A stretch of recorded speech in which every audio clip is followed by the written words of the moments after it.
Assalamualaikum warahmatullahi wabarakatuh.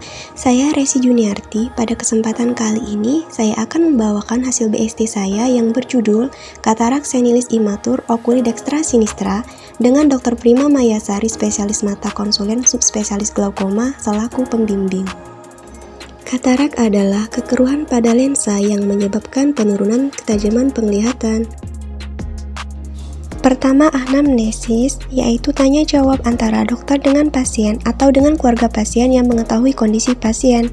Dalam anamnesis mencakup beberapa hal, diantaranya informed consent, yaitu menanyakan persetujuan pasien untuk melakukan tanya jawab, menanyakan identitas pasien, menanyakan keluhan utama, riwayat perjalanan penyakit, riwayat penyakit dahulu, riwayat penyakit keluarga, dan riwayat pengobatan.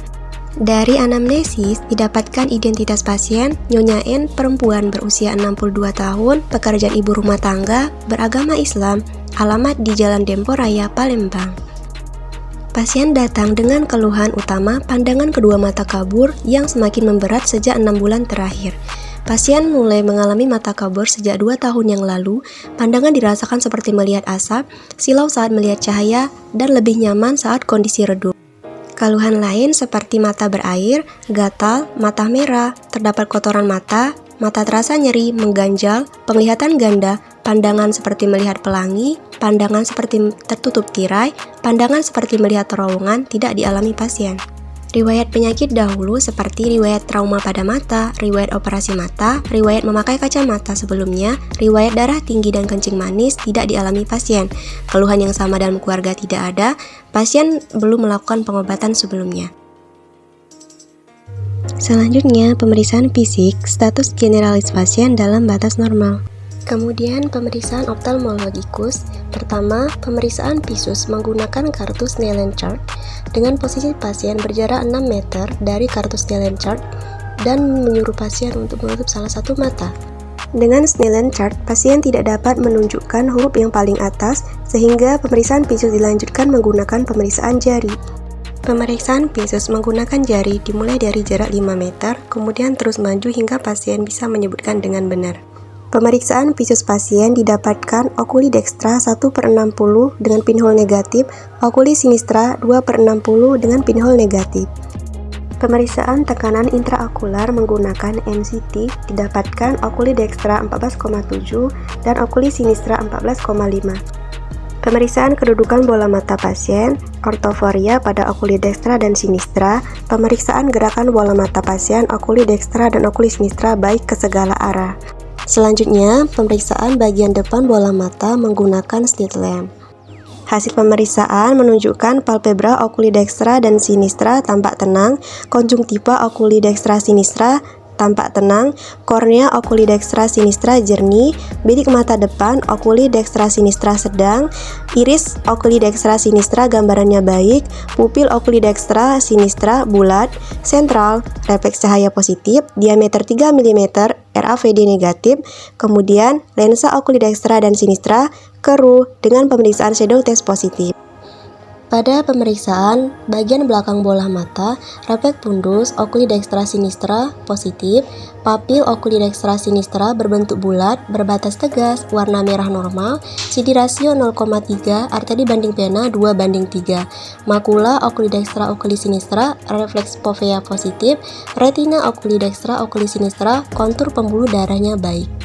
Berdasarkan anamnesis, didapatkan mata pasien mata tenang, visus turun perlahan, sehingga didapatkan diagnosis banding berupa katarak, glaukoma kronik, serta kelainan refraksi. Berdasarkan anamnesis pada pasien, didapatkan pandangan pasien semakin kabur secara perlahan yang dirasakan seperti berasap, pandangan silau saat melihat cahaya dan lebih nyaman saat kondisi redup. Hal ini merupakan gejala khas dari kekeruhan pada lensa yang mengarah kepada katarak.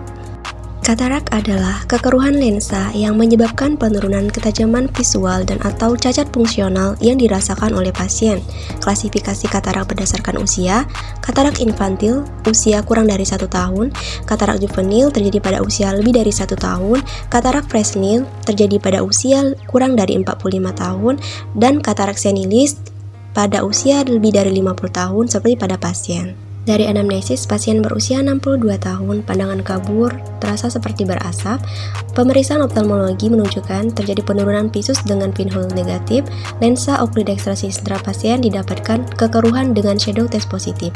Hal ini mengarahkan jika pasien mengalami katarak senilis imatur. Tata laksana pada pasien katarak terdiri dari tata laksana non-farmakologi dan farmakologi. Untuk tata laksana non-farmakologi, kita edukasi pasien dengan cara menjelaskan kepada pasien bahwa kondisi yang dialami pasien terjadi akibat kekeruhan lensa sehingga pandangan pasien tampak kabur dan seperti berasap. Lalu menjelaskan kepada pasien bahwa katarak ini tidak dapat diobati dengan obat-obatan, tetapi dapat disembuhkan dengan operasi dan pemberian lensa tanam.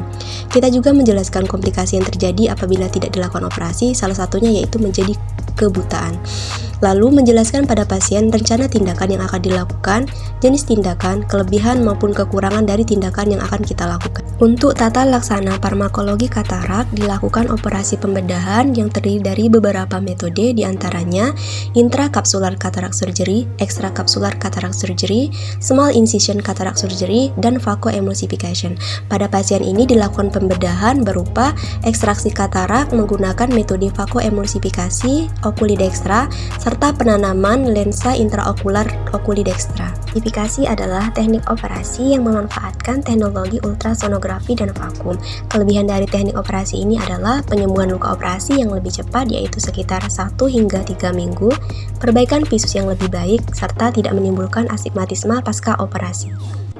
Prognosis pada pasien ini quo et vitam bonum karena keadaan vital dan kesembuhan kedua mata pasien ini umumnya baik karena katarak sinis merupakan penyakit mata yang tidak mengancam kehidupan, yaitu penyakit degeneratif akibat suatu proses penuaan dan akan sembuh setelah dilakukan prosedur operasi katarak. Untuk quo et functionam dubia et mamam, prognosis fungsi penglihatan pada pasien ini juga cenderung baik apabila pasien mendapat penanganan tepat dengan operasi katarak dan pemasangan lensa intraokular sehingga diharapkan visus dapat mengalami perbaikan. Setelah dilakukan tata laksana, katarak umumnya sangat jarang berulang, sehingga quo et sanationemnya bonum. Demikian informasi yang dapat saya sampaikan, semoga bermanfaat. Jagalah kesehatan mata Anda dan selalu memeriksakan mata Anda ke pusat pelayanan kesehatan terdekat.